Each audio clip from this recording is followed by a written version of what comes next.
In a single in a single week vendor, a library or outsourced process can turn a strong enterprise into a headline, and it rarely breaks where leaders are looking. It breaks when dependencies hide. Why it matters now? 2026 resilience is being measured by boards, regulators, insurers, and customers. The question is no longer as we are we secure. It can be keeping operating when suppliers fail, software is compromised, and partners become a breach. Dr. Shekhar Pawar sits in the intersection of technology. Dr. Shekhar Pawar sits at the intersection of technology, delivery, cyber assurance, strategy governance, and growth outcomes. He brings in a builder's view of controls plus CEO view of the trade offs and proofs. Technology enables outcomes, security protects its growth, growth proves ROI, strategy governs decisions. Before we dive into to the topic, let's have a small intro about Power of Knowing.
Let's welcome Dr. Shekhar Pawar to Power of Knowing Forum and deep dive into the topic.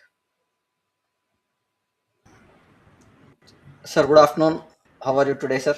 Welcome to our podcast. Good. Thank you, Prem sir, for inviting me again. I guess I have been part of this program since long, and it is always very informative to listen many of the podcasts happening through this forum. I'm learning, unlearning, and relearning many things from this forum. So it is always good to share experience with various people, stakeholders, and colleagues online. So thank you very much for the invitation. Welcome, sir. You've been there on our podcast for the seventh time. I think this is in 2.5 years. I have to be here at the seven times for us to be having you on the stage. So thank you for that continuous support and guidance that you have been giving throughout the podcast series, sir. Sir, the first question that I want to ask, uh, if you have to prove supply chain resilience to board in 30 days, what evidence would you put on one slider, sir? So look, the supply chain is, if you talk about industries, it is mostly 90% of the businesses worldwide are small and medium enterprises. We call it as a micro, small and medium enterprise. And also we call those as small and medium business depending on region to region. And I let me share one experience recently.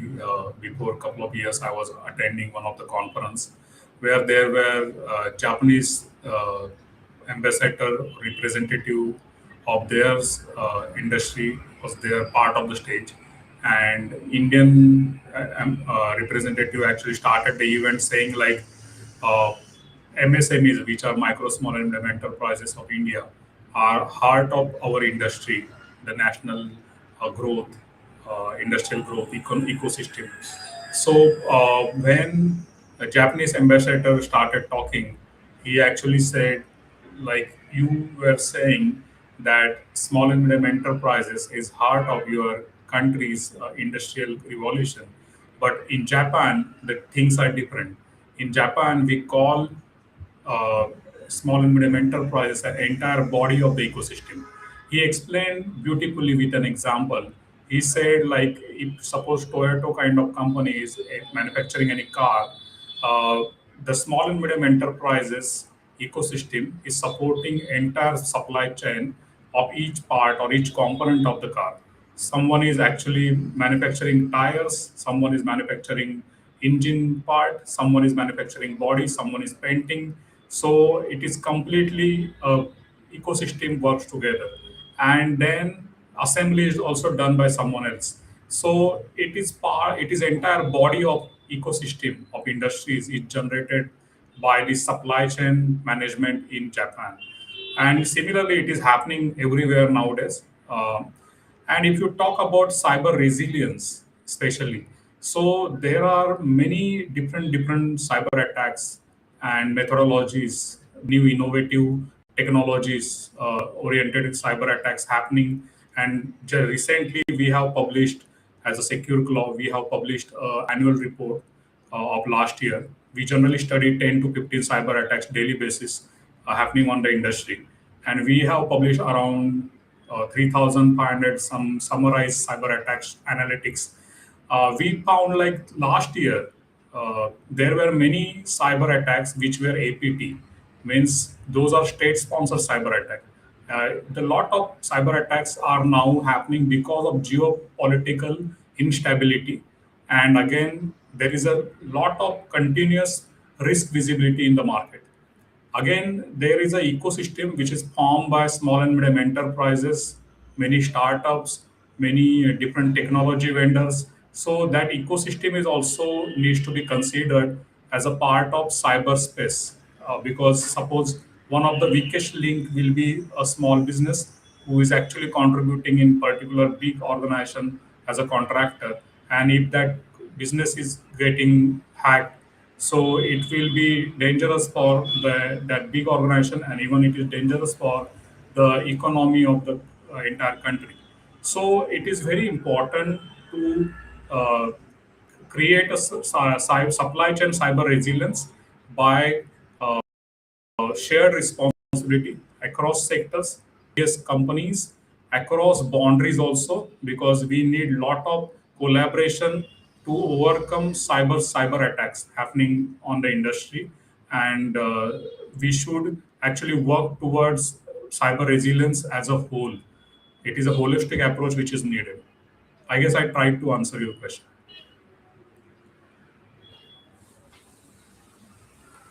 Yes, sir. I got the references point that I wanted to understand. Now, when you say, when leaders say supply chain cyber resilience, what do you want them to mean in 2026? So, supply chain is generally meant by starting from the software till the cloud infrastructure, firewall, endpoints, everything. So, if you are taking, say, software, which are open source software, or some vendors' product like ERP solution or say CRM solution, so are you asking them question like, is it cyber secure? Is it compliant to the GDPR or DPDP Act of India, or say Privacy Act of California? So is it compliant with all those compliances? If there is a payment gateway integrated, is it PCI DSS compliant? So you need to ask much more questions regarding that. So supply chain is not only one chunk of ecosystem; it is software, endpoints which we are purchasing. Are we protecting those endpoints against different cyber attacks happening on the ecosystem or the organization? Are we changing default password? Till are we importing few just to looking at price, are we importing certain backdoors in our organization where probably some other country's intention is not good towards our country or your organization, and you are just purchasing certain electronic devices or the network devices from those countries, and those for example, if there is a CCTV camera, if you are going for cheaper CCTV cameras, generally those are cloud-based cameras, and but you are not aware like your data is continuously getting going to the cloud, which is probably not in our country's premise, our country's boundary, not within our country's boundary. It is going outside of the India. And are they watching us continuously? Are they listening? Because many times nowadays CCTV cameras are also having microphone. So are they listening our conversation? Are they tracking every activity of our organization? And there are many such cameras which are nowadays even available at some portal, Supuri kind of portal, where you can see there are many hacked cameras where database is available. You can just pay little amount and you can watch any hack camera, and you can continuously keep eye on what people are doing, what they are talking, how they are behaving. So these kind of things are actually very dangerous for the ecosystem which is getting formed by supply chain. So supply chain is not only you are considering the technology, you should also consider people, you should also consider processes, and combiningly you should form a good supply chain. I guess I tried to answer your Yes, sir. question. Yes, sir. So you are saying you will have to look at the basis of saying that what happens as a vendor can update compromised MSPs, or a SaaS admin can look at your account and tie that kind of downloadable loss, or look at data which you are capturing using these cameras, is what we are saying. Now, what are some non-negotiable outcomes: availability, integrity, recovery, and how do you define them using RTO, RPO plus MTDE and MTTR, sir? So look, any cybersecurity is not complete without confidentiality, integrity, and availability. And along with that, privacy. Nowadays, privacy is also important. So for availability, we should not have any downtime for any system. It is not possible because nowadays the reasons might be power failure, reasons might be human errors during operations, reasons might be some maintenance downtime. So it is not possible to achieve 100% downtime.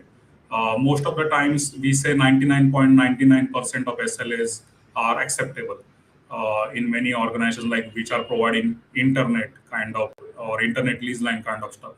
So it is very important to measure RTO, which is recovery time objective, which is like maximum acceptable time required for restore operation after disruption. Suppose there is a failure in particular system, how soon you can restore, soon you can recover from that. So that should be justified. Just before a couple of days, there was an outage of YouTube, right?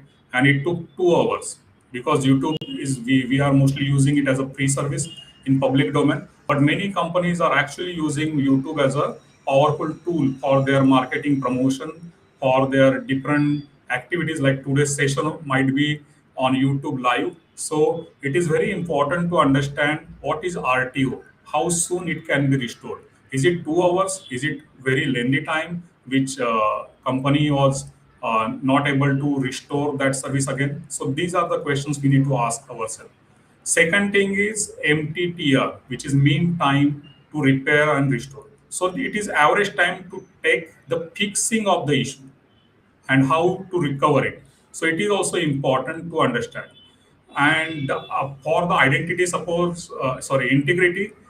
If you are talking about the integrity, if integrity is broken about particular asset or the connection of the internet or any system, so it means you are actually not having complete control over particular operation or over particular functionality, and it might be disrupted or it might get modified by the hackers. So it is very important to understand recovery point objective. What are maximum acceptable data loss which I can afford? Suppose there is a integrity breach, someone else is accessing my remote server at cloud, someone is accessing my cameras, someone is accessing my important database. So it is very important to understand RPO of the while we are planning for any resilience, cyber resilience. Again, the recovery time is very important. An organization should actually brainstorm at the top management that what are the impacts and different cyber threats which are possible, and how to recover faster, how to prevent, how to recover if there is an incident, and how quickly we can resolve and fix that incident to make sure like it will not reoccur again. So these terms are very important, uh, and I guess that is how every top management should invest their time and their planning in this kind of uh, things. And business continuity plan should also contain this information.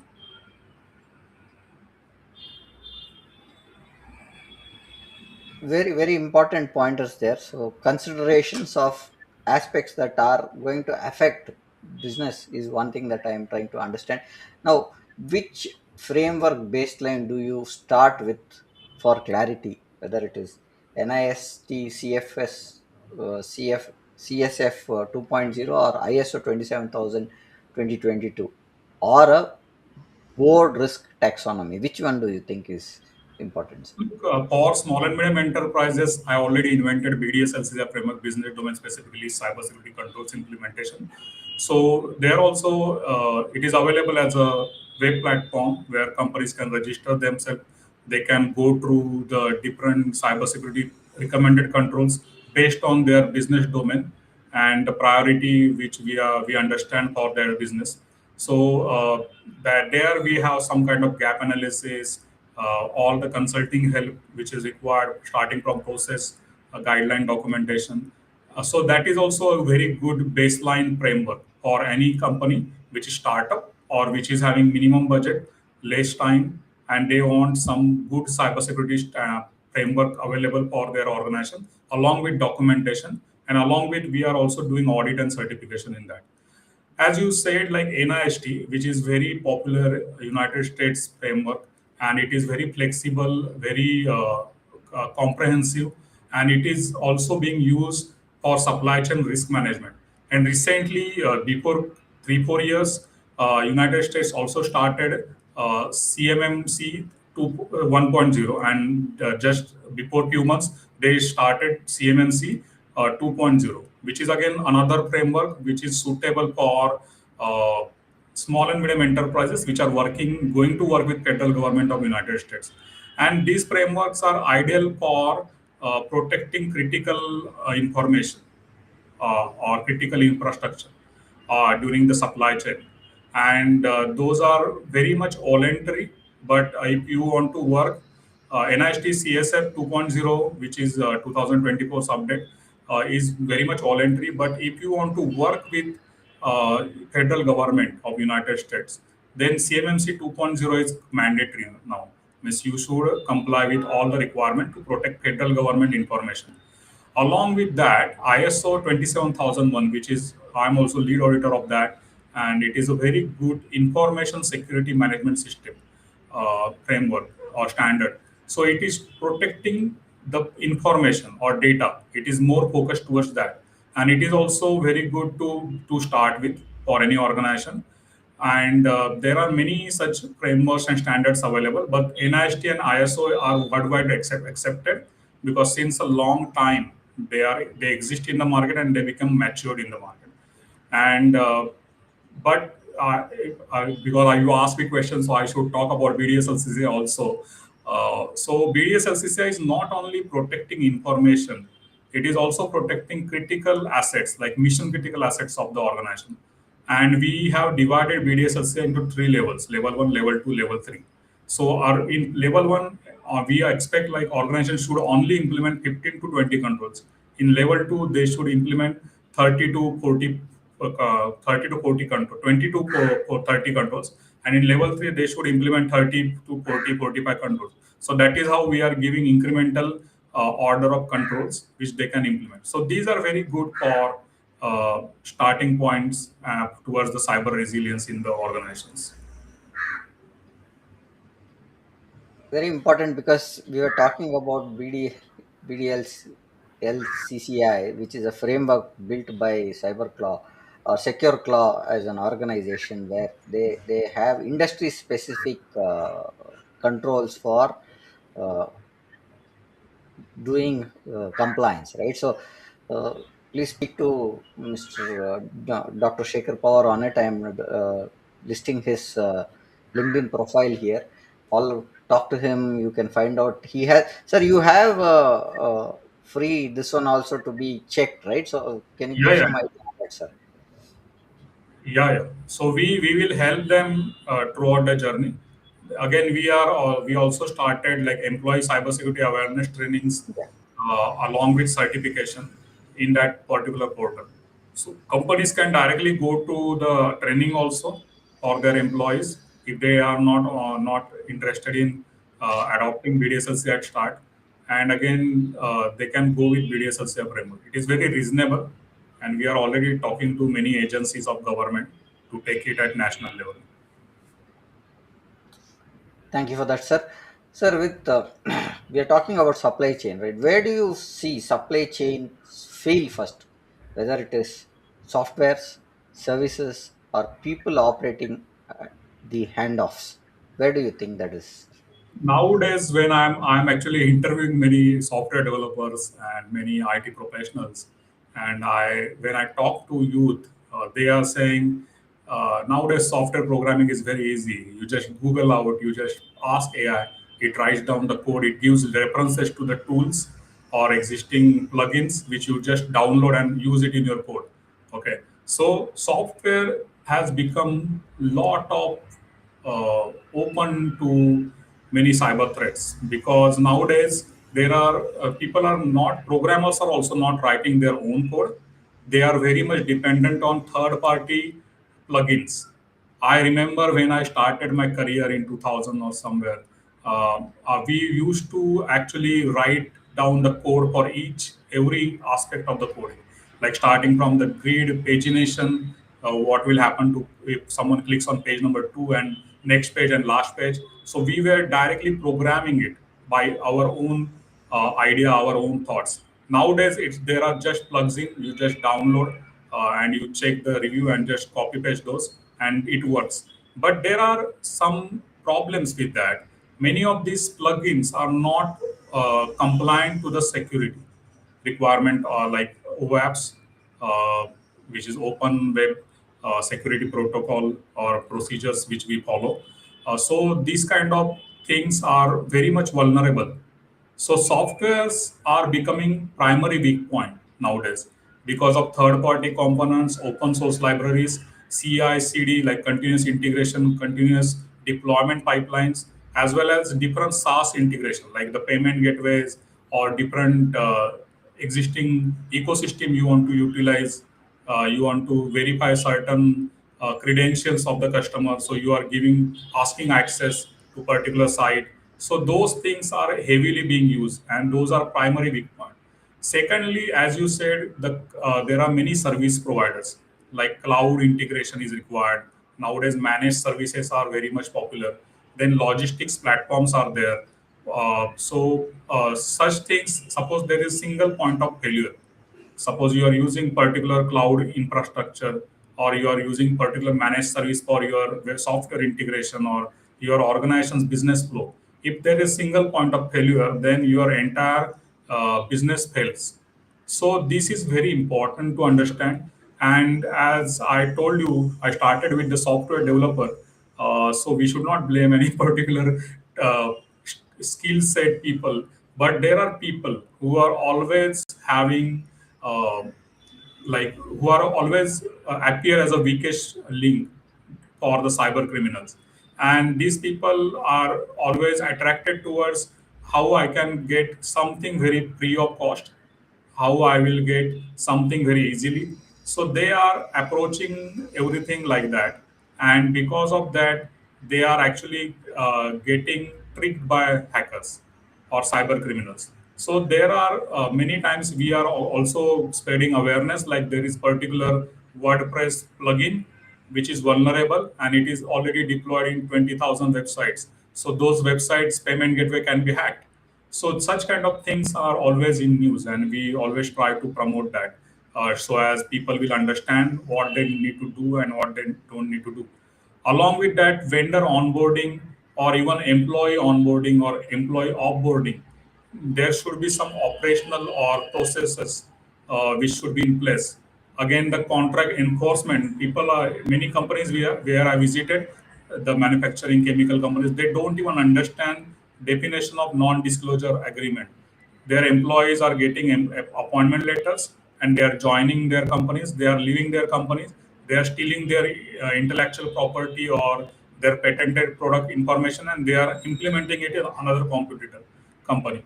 So such kind of contract enforcement are very much important.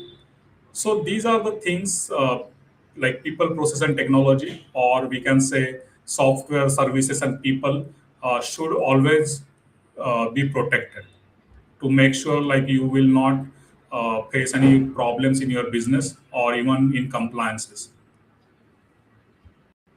Thank you for that, sir. Sir, one point is now everywhere we are talking about services, softwares, people, and other things. Now, what's your common failure pattern? Weak third party access, poor change control, or hidden open source risk or SBOM gaps. What do you think is the common failure patterns? So according to latest statistics, I would say weak third-party access is most of the common failure, which appeared in the news. Like 30% of data breaches happen because of this weak third-party access, because the third party or the vendor or contractor got access to particular API, particular service of the organization, and they were not having proper cybersecurity in their place. It might be the people, process, or technology, but because of that, the bigger organizations or ecosystem faced many issues. So this is the biggest challenge. Second is like the poor change control. Nowadays, if you look every second Tuesday, Microsoft is pushing new patches for the Windows, and it is happening with every supplier of the software.